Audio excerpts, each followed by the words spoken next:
ఓం శ్రీ సాయిరామ్. మానవుడు పుడుతూనే సత్య, ధర్మ, శాంతి, ప్రేమ, అహింస అనే మానవతా విలువలతో పుడతాడు. చంటి బిడ్డను చూసుకున్నాం అనుకోండి, సత్యం, ఎప్పుడు సత్యాన్నే పలుకుతాడు. ఎలాంటి తప్పు చేసినా వెంటనే వచ్చి చెప్పేస్తాడు.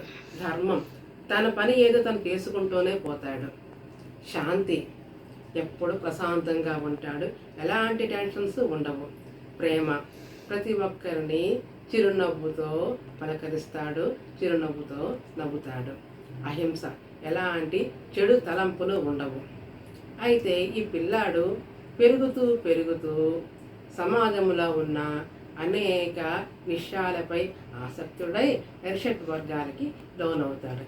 అయితే ఈ అరిషడ్ వర్గాల్ని మనము అధిగమించాలంటే ఏం చేయాలో తెలుసో, అది స్వామి వైపు మరల్చాలి.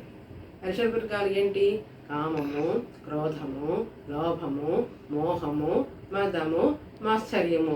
ఈ చెడ్డ గుణాలన్నీ కూడా మనలోకి ఎప్పుడైతే ప్రవేశించాయో దాన్ని భగవంతుడి వైపు కానీ మరిచినట్లయితే అవి మంచి గుణాలుగా మారిపోతాయి. కామము, కామం అంటే విపరీతమైన కోరిక.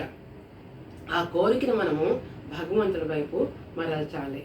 భగవంతుడి యొక్క అనుగ్రహం కావాలి, ఈ భగవంతుడి ప్రసన్నం తీసుకోవాలి, భగవంతుడు నన్ను అనుగ్రహించాలి అని విపరీతమైన కోరిక అతనిపై మరల్చినట్లయితే కామము కాంక్షగా మారిపోతుంది.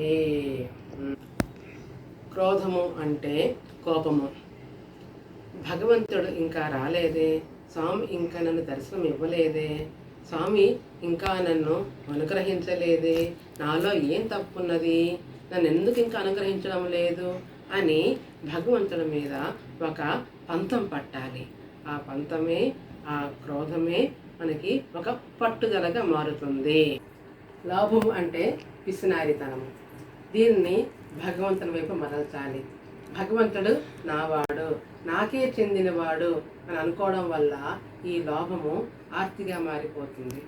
తర్వాత మోహము, మోహము అంటే వివేకం కోల్పోవడము.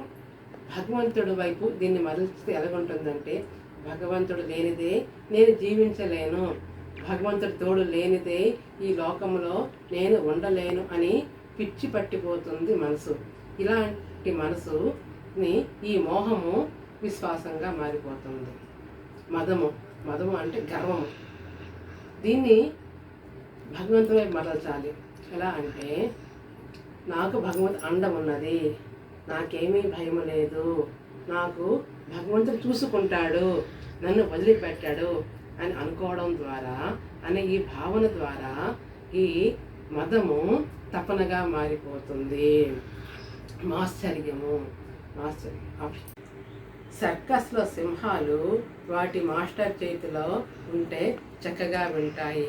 అలాగే ఈ అరిషడ్ వర్గాల్ని ఆ అధిపతి చేతిలో పెట్టేస్తే వాటి యొక్క తీవ్రత బాగా తగ్గి ఇవన్నీ సాత్వికంగా మారిపోతాయి అని మా స్వామి చెప్తున్నారు. జై సాయిరామ్.